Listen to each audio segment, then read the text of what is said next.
السلام علیکم ورحمۃ اللہ وبرکاتہ۔ الحمد للہ والصلاة والسلام علی رسول اللہ واشهد ان لا الہ الا اللہ وحدہ لا شریک لہ واشهد ان محمدا عبدہ ورسولہ نبینا محمد وعلی آلہ واصحابہ اجمعین آمین یا رب العالمین۔ اعوذ باللہ من الشیطان الرجیم، بسم اللہ الرحمن الرحیم۔ اللهم صل على محمد وعلى آل محمد كما صليت على إبراهيم وعلى آل إبراهيم إنك حميد مجيد. اللهم بارك على محمد وعلى آل محمد كما باركت على إبراهيم وعلى آل إبراهيم إنك حميد مجيد. تو آج انشاءاللہ تعالی ہمیں پتہ چل جائے گا یہ اللہم یہ کیا ہے۔ اس سے پہلے کی کلاس میں ہم نے جانا کہ علی محمدن یعنی یہ حروف جارہ ہے، یہ ہم نے پڑھا یہ علامت الاسم میں سے ہے کیونکہ اسم ہی دائماً مجرور ہوتا ہے۔ وہیں پہ آپ نے اس سوال کو ابھی ذہن میں ہی رکھنا ہے کہ ابراہیم کیوں نہیں ہوا، یعنی کچھ ایسے اسما ہوتے ہیں جن کی جری حالت بھی زبر کے ساتھ ہی ہوتی ہے۔ مزید آپ یہاں دیکھ سکتے ہیں حمید مجید یعنی تنوین، یہ اسم کی علامت میں سے ہے۔ تو چلیے آپ میں سے کون اوپر دیے گئے کلمات کو پڑھتا ہے؟ جی شوکت علی صاحب۔ نقلۃ مثل قال قالوا يسقط شجر۔ جزاک اللہ بارک اللہ لک۔ قال رسول اللہ صلی اللہ علیہ وسلم إن من الشجر شجرة لا يسقط ورقها. جزاک اللہ وإنها مثل المسلم فحدثوني ما هي.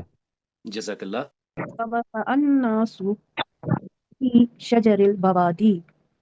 جزاک اللہ قال عبد الله وقع في نفسي أنها نخلة فاستحييت. جزاک اللہ بارک اللہ لک۔ ثم قالوا حدثنا ما هي يا رسول الله قال هي النخلة۔ جزاک اللہ بارک اللہ لک۔ آئیے ایک بار اسے پھر سے سنتے ہیں۔ قال رسول اللہ صلی اللہ علیہ وسلم ان من الشجر شجرة لا يسقط ورقها وإنها مثل المسلم فحدثوني ما هي فوقع الناس في شجر البوادي قال عبد الله ووقع في نفسي أنها النخلة فاستحييت ثم قالوا حدثنا ما هي يا رسول الله قال هي النخلة۔ اور ایک چیز جو ہم یہاں پر یاد رکھیں گے آج کے لیسن کے حوالے سے، کل ہم نے پڑھا تھا ایک اسم کی جب دوسرے اسم کے ساتھ نسبت دی جاتی ہے تو اس میں جو دوسرا جز ہوتا ہے وہ مجرور ہوتا ہے، یعنی اصلاً کیا ہے رسول اللہ، لیکن یہاں پر ہم دیکھیں گے آج جب یا آ جاتا ہے تو یہ یا رسول اللہ ہوتا ہے، رسول اللہ نہیں رہتا ہے۔ يعلمها ورقة من رقيبا۔ جزاک اللہ بارک اللہ لک۔ وما تسقط من ورقة جزاک اللہ بارک اللہ لک۔ إلا يعلمها۔ جزاک اللہ بارک اللہ لک۔ يلفظ من قول. جزاک اللہ إلا لديه رقيب عتيد۔ جزاک اللہ بارک اللہ لک۔ تو یہاں ہم دیکھ سکتے ہیں کہ من کے بعد اسم مجرور ہوتا ہے، یہ ہمیں آئیڈیا دے دیتا ہے کہ یہاں پہ ورقتن آئے گا۔ اسی طرح یہاں پہ فعل کی بات ہے، ورقہ کی بات ہے تو ہا کی ضمیر آئے گی، یعلم ہا یعنی وہ گرتے پتے کے بارے میں بھی جانتا ہے۔ اب یہاں پھر سے قولن آپ کو اشارہ دے رہا ہے کہ یہاں پہ من آتا ہے، ما یلفظ من، اور من جو ہے یہ تو موصولہ ہے یا استفہام ہے۔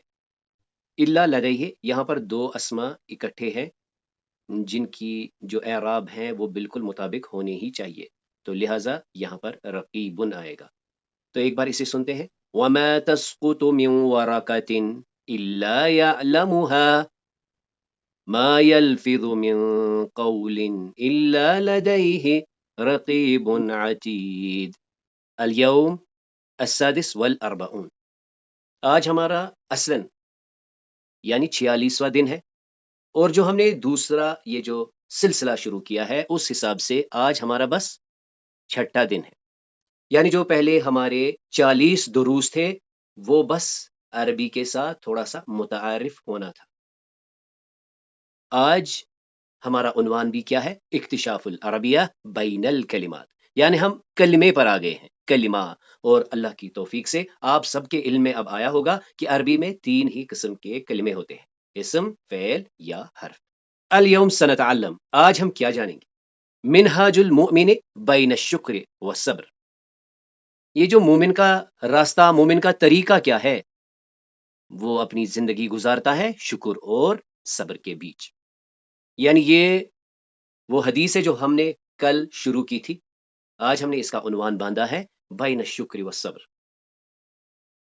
گرامر کی بات کریں تو آج ہم پڑھیں گے الندا۔ یہ ندا کیا ہے؟ یہ بھی علامت الاسم میں سے ہے، یعنی پکارتے کسے ہیں؟ اسم کو۔ جہاں پر ندا کا ٹول آتا ہے تو لازماً اس کے بعد اسم ہی آتا ہے۔ آخر پر ہم جانیں گے کہ ایک ندا لگائی تھی، آگاہی کی ندا، آگاہی کی پکار، یہ کس نے لگائی تھی؟ یہ بھی ہم آج جانیں گے، یعنی یہ ندا کی پکار کس نے لگائی تھی، اس کے بارے میں بھی ہم جانیں گے۔ مزید ہم یہ جانیں گے کہ ترخیم کیا ہوتا ہے۔ تو آئیے سب سے پہلے کیا کرتے ہیں؟ اشر الی الصورہ التي تسمع اسمها۔ وقع جیم شجر البوادی الف الناس با جزاکم اللہ، بارک اللہ لکما۔ سمی هذه الصور على ترتیب الابجدیہ۔ شجر البوادی، الناس، وقع۔ جزاک اللہ، بارک اللہ لک۔ اشر الی الصورہ التي تسمع اسمها۔ الصيف، جیم الخريف، الف الشتاء، با الربيع، دال جزاکم اللہ، بارک اللہ لکما۔ ورقة با يسقط زا النخلة ها شجرة ها جزاکم اللہ، بارک اللہ لکما۔ سمی هذه الصور على ترتیب الابجدیہ۔ الخریف، الشتاء، الصيف، الربيع۔ جزاک اللہ، بارک اللہ لک۔ شجرة، ورقة، يسقط، النخلة۔ جزاک اللہ، بارک اللہ لک۔ تو آئیے اس آیت مبارکہ کو ایک بار پھر سے سنتے ہیں۔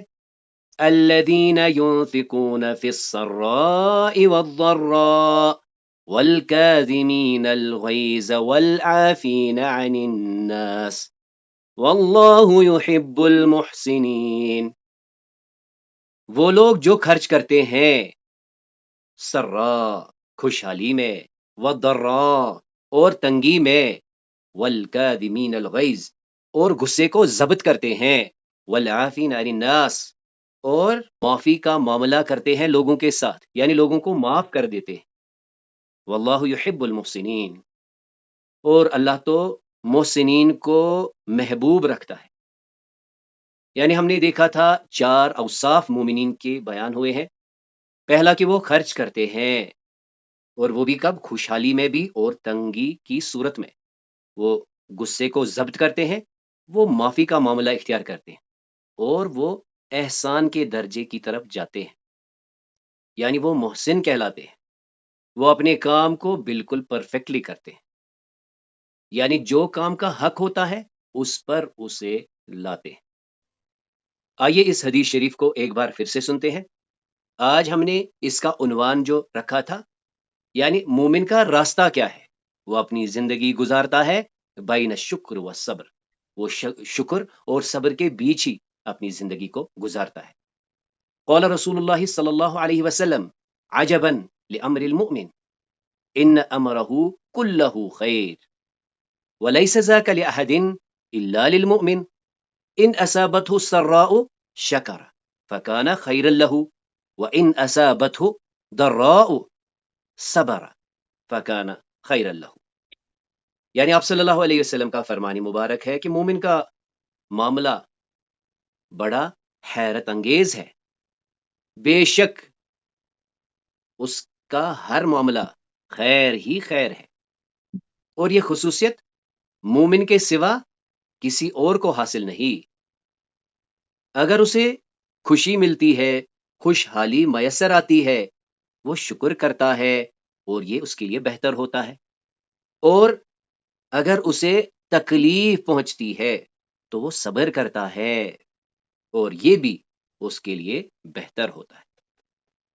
تو چلیے آپ میں سے کون آج کے عنوان پر بات کرے گا؟ جی مختصر۔ ایمان والے کے تو مزے ہی مزے ہیں۔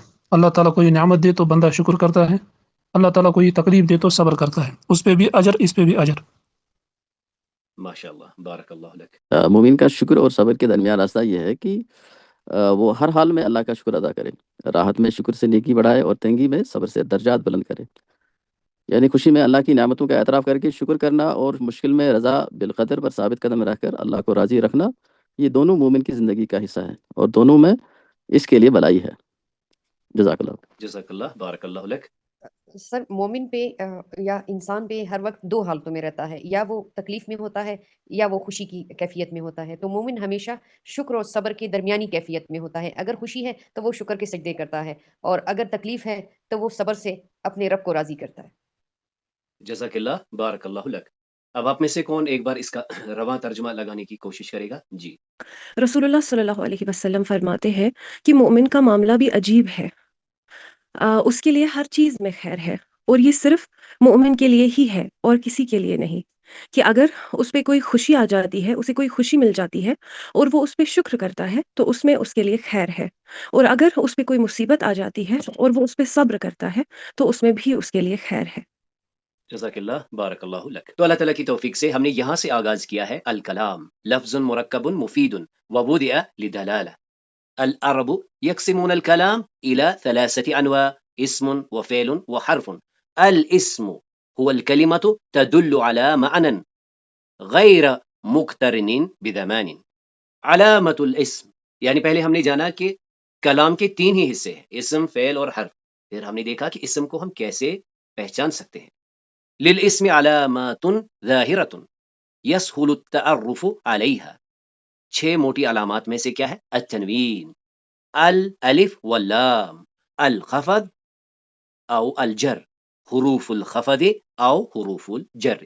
تو ہم نے سب سے پہلے تنوین جانا تھا، اس کے بعد الف واللام جانا تھا، اور اس کے بعد ہم نے خفض اور جر اور حروف الخفض کے بارے میں جانا تھا۔ آج انشاءاللہ تعالی ہم اور ایک ٹول کے بارے میں جانیں گے جسے ہم کہتے ہیں ندا، یعنی یا تو آپ نے سنا ہی ہوگا، اور کیا کیا ٹولز ہم استعمال کرتے ہیں ندا کے لیے وہ بھی ہم جانیں گے، اور ندا کب کب ہم لگاتے ہیں وہ بھی ہمیں پتا چل جائے گا۔ لیکن خاص عنوان یہ ہے کہ پکارا کسے جائے گا؟ پکارا اسم کو جائے گا، یعنی جہاں پکار ہے وہاں لازماً ایک اسم ہے۔ اور انشاءاللہ اللہ تعالیٰ کی توفیق سے کل ہم اتا المربوطہ کے بارے میں جانیں گے۔ تو دیکھ لیجئے، ایک کوئک ریکیپ کرتے ہیں۔ تنوین کے بارے میں ہم نے جانا، یہ دراصل کیا ہے؟ نون ساکنۃ تنطق ولا تکتب۔ یہ ایک ایسا نون ساکن ہے جسے پڑھا جاتا ہے، لکھا نہیں جاتا۔ علامتی طور پر اس کے لیے حرکتوں کو دگنا کیا جاتا ہے۔ ہم نے دیکھا اس کی 3 ہی اقسام ہے: تنوین الرفع، تنوین النصب اور تنوین الجر۔ کتاب، کتابن، کتابن، شجرۃ، شجرۃن، شجرۃن۔ مزید ہم نے جانا یہ جو تنوین النصب ہوتی ہے اس میں ایک الف ہوتا ہے جسے ہم الف التنوین کہتے ہیں، لیکن جب اسم کے آخر میں گولتا ہو، الف مقصورہ ہو یا حمزہ ہو تو اس صورت میں اس الف کو اگنور کیا جاتا ہے۔ اس کے بعد اور ایک علامت ہم نے دیکھی، الالف واللام۔ یہ الف لام صرف اسم میں داخل ہوتا ہے، یہ فعل میں نہیں لگتا۔ پھر ہم نے دیکھا کہ تنوین اور الف لام کا ایک گہرا رشتہ ہے، یہ دونوں اسم کو مکمل کر لیتے ہیں، یا یوں کہتے ہیں یہ کمپلیمنٹری ہے۔ جب الف لام ہوتا ہے تو تنوین نہیں آتی، جب تنوین آتی ہے الف لام نہیں آتا۔ یعنی ہم کہتے ہیں لا یجتمعان فاذا وجد احدهما ذهب الاخر، جب ایک آتا ہے تو دوسرا چلا جاتا ہے۔ تو یہاں پہ دیکھ لیجئے، کتابن سے الکتاب، شجرتن سے الشجرت، کتابن سے الکتاب، شجرتن سے الشجرت، کتابن سے الکتاب، شجرتن سے الشجرت۔ یعنی ہم نے یہ جانا کہ تنوین یا ال لگانے سے اسم کی حالت پر کوئی اثر نہیں پڑتا، رفع میں وہ رفع میں ہی رہے گا، نصب میں ہی رہے گا اور جر میں ہی رہے گا۔ مزید ہم نے دیکھا کہ ال کے لگانے کے بعد کہیں پر ہم